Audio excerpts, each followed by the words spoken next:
அன்பிற்கினிய பெரியவர்களே, தாய்மார்களே, நண்பர்களே,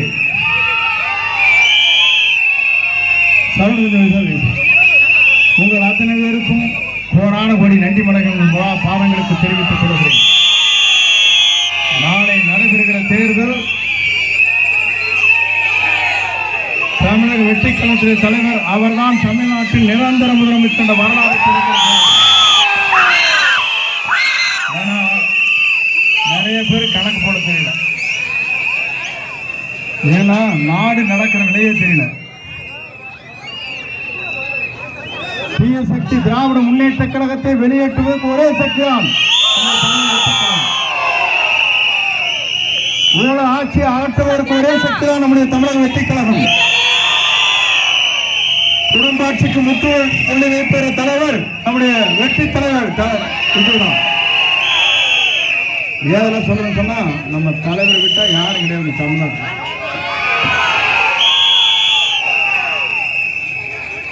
அவரை பொறுத்தவரையும் அவரை வெல்வதற்கு இனி தமிழ் மண்ணில் எவரும் பிறக்கவில்லை என்ற வரலாறு தான் தமிழ்நாட்டில். இந்த ஸ்டெப்பார் எப்படி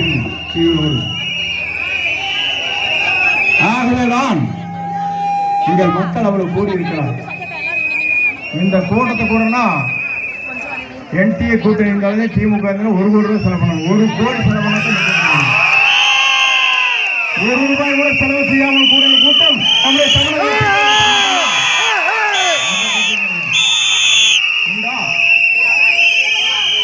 பெருமாநல்லூர் பாருங்க. நான் வந்து கேட்கிறேன், அவர் பிளைட் விட்டு இறங்குற போது ஒரு 1000 பேர் இருந்தாங்க. 3 மணிக்கு அவர் வந்து சேரவும் 5 லட்சம் பேர் நிற்கிறாங்க. கட்டணம் ஒரு கட்டடத்தையே ஆட்டி பின்னால தள்ளிட்டாங்க. ஏன் சொல்றேன்னா, அவருக்கு இருக்கிற செல்வாக்கை எவராலும் இனி தமிழ் மண்ணில் வீழ்த்த முடியாது. அதுதான் நடக்க போகிறோம். நம்முடைய ஆனந்த் மோகன் நல்லவர், நல்லவர். அவர் பாருங்க, பால் முகமாத்தான் இருக்குது.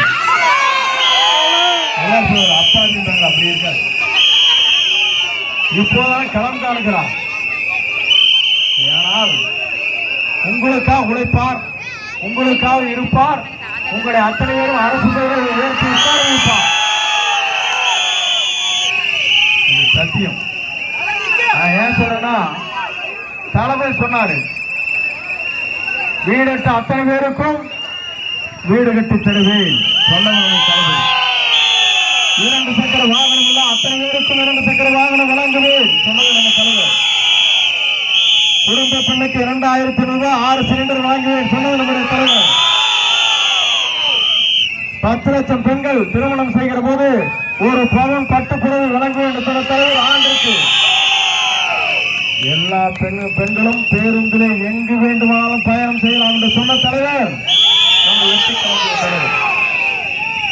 படிக்கின்ற குழந்தைகள் அத்தனை பேரும் மேலை நாடுகளைப் போல அரசை ஏற்றுக்கொள்ளும் கல்லூரி வீரர்கள் என்று சொன்ன தலைவர் நம்முடைய தலைவர். படித்து முடித்ததற்கு பிறகு எல்லோருக்கும் வேலை சொன்னவர் நம்முடைய தலைவர். ஆனா 10 முறை தோன்ற பழனிசாமி வந்தார். எத்தனை முறை? 10 முறை தோன்ற பழனிசாமி. அவர் நிறுத்திருக்கிற வேட்பாளரை பாருங்க, ஆளில்லா கட்சிக்கு அசைக்க முடியாத தலைவர்கள் இருக்காங்க. அந்த கட்சியில் எவனே இருக்கானா? தலைவர், செயலாளர், பொருளாளர், துணைத் தலைவர், செயற்குழு உறுப்பினர் 12 பேர் இருப்பாங்க. இந்த 12 பேர் இருக்கிற கட்சிக்கு 2 தொகுதி சாங்கியத்தில் நிற்கலாங்கிறாங்க, மேற்கில் நிற்கிறாங்க. கிழக்கில் முடிஞ்சு போச்சு, மேற்கு மறைய போகுது. நீங்கள் கவலைப்பட வேண்டியதில்லை. அவர் சொன்னார், எனக்கு ஒரு அட்வைஸ்.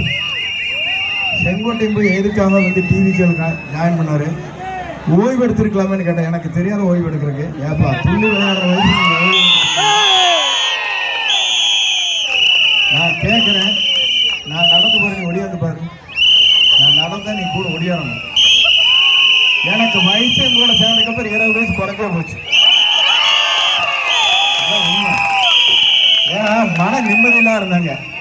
எடப்பாடி கிட்ட பட்ட பாடு இருக்கு பாருங்க. பாடி ஒன்றும் பண்ண முடியும். 42 ஆண்டு காலம் இந்த இயக்கத்திற்காக உழைத்த என்னை முதலமைச்சர் நான் இருக்கணும் பொட்டி என்கிட்ட இல்லை, நான் இருப்பேன். ஆனா அந்த விதி என்ன இருந்துச்சுன்னா, நீங்க இருங்கன்னு சொன்னதுக்கு அப்புறம் ஒரே நாளில் அடிப்படை உறுப்பினர் நீக்கினார். தளபதி என்னை தூக்கி நிறுத்தி இன்றைக்கு தமிழ்நாட்டில் அடையாளம் காட்டிக் கொண்டிருக்கிறார்.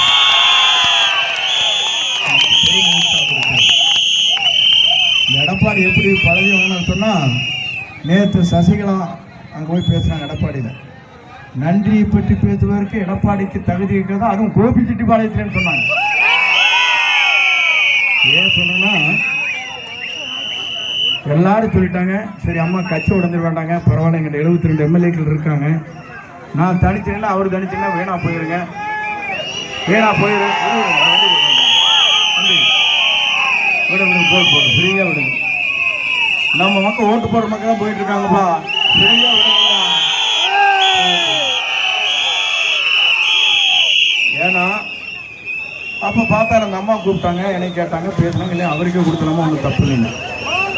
சரின்ட்டு என்ன பண்ணாங்க, அவங்க தோலை பிடிச்சி அப்போ சொந்த ஒரே நிமிஷம் தோலை பிடிச்சி வச்சு தோல் மேலே கை வச்சு, பழனிசாமி சட்டமன்ற குழுவுடைய தலைவர் நாங்கள், திடீர்னு உழுந்தார் பேர், அங்கிருந்து உழுந்தா அப்படியே நான் சேர் எடுத்து அங்கே ஓடி போயிட்டேன்.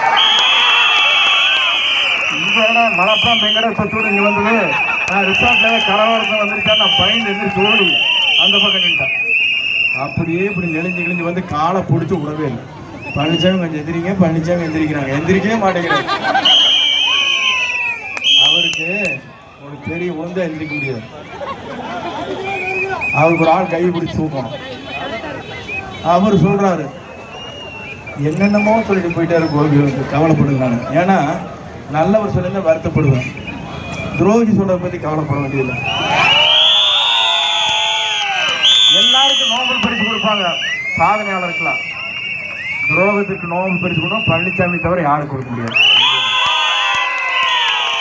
ஏன்னா இதெல்லாம் நான் சொல்றேன்னா, அவர் நினைச்சிட்டு இருக்காரு ஆட்சிக்கு வந்துருவோம், இன்னொரு 50 லட்சம் கோடி அடிச்சிடலாம்னு பாக்குறாரு. நான் 2 பேரு உங்களுக்கு சொல்றேன், தீயசக்தி திராவிட முன்னேற்ற கழகத்தை வீழ்த்துவோம்,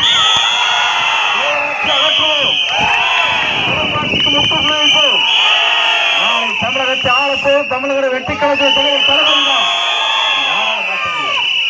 ஆனா 2 பேரு கொல்ல கூட்டம், 2 பேரு எப்படி நான் ஒண்ணு சொல்லிடுறேன் உங்களுக்கு, இல்ல எப்படி ஏமாந்துருங்கன்னா, இவர் முதலமைச்சர், ஏவா வேலுக்கு மெடிக்கல் காலேஜ், இப்ப நெடுஞ்சாலைத்துறை அமைச்சர், எப்படியா கொடுத்த?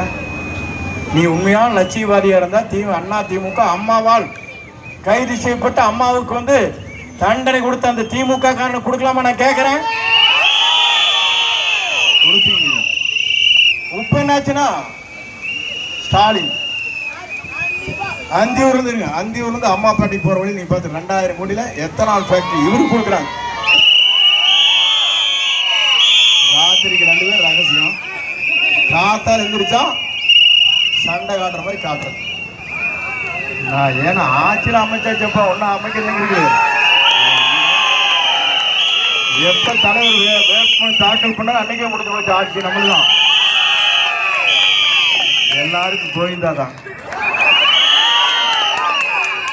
ஏன்னா நீங்க எல்லாரும் சொன்னாங்க பணம் 2000 கொடுக்குறாங்க, 3000 கொடுக்குறாங்க. எல்லாரும் கேட்டு கேட்டு வாங்குங்க, விட்டுறாங்க. வாங்கிட்டு வெளியே போற போது உங்க பசங்கிட்ட கொடுத்து விசில் அடிச்சிருங்க. நீங்க அடிக்கூடாது. அது 500 எவ்வளவு பிட் பாயிண்ட் அடிச்சு, நம்ம அது 1000 2000 இது கிடைச்ச வாய்ப்பு விட மாட்டான் அவனும். அவனே எழுதுவேன், அப்படிப்பட்ட விவரமானவன் திமுக. ஆகவேதான் இவருக்குள்ளே இருக்கிற ஒற்றுமை நீங்கள் காண வேண்டும். தலைவர் சொன்னாரு, எப்படி இதெல்லாம் முடியும்னு கேட்டாங்க ஒருத்தர் பத்திரிகையாளர். நான் சொன்னேன், நான் சொல்ல தலைவர் சொன்னார். தலைவர் என்ன சொன்னார்னா, 4,40,000 கோடி பட்ஜெட் ஊழல், ஆண்டிற்கு 1 லட்சம் கோடி ஊழல், 5 ஆண்டிற்கு 5 லட்சம் கோடி எடுத்தால் நம்ம எதை வேண்டுமானாலும் செய்யணும், மக்களுக்கு சேவை செய்யணும். மக்கள் வரி பணத்தை ரூபாய் கூட நான் எடுக்க மாட்டேன் சத்தியம் என்று சொன்ன தலைவர் நம்முடைய தலைவர். நான் இந்த தலைவரோடு சேர்ந்ததுக்கு அப்புறம் தான் எனக்கே உற்சாகமா இருக்கு. நான் பல எங்க விசில் அடிக்கிற அடி பார்த்தாலும் எங்க போகுது தெரியும். இந்த விசில் வந்து சென்ட் ஜார்ஜ் கோட்டைக்கு போகல, செங்கோட்டைக்கு போகல தெரியல. அதுவரை டெல்லி வரைக்கும் போகுது.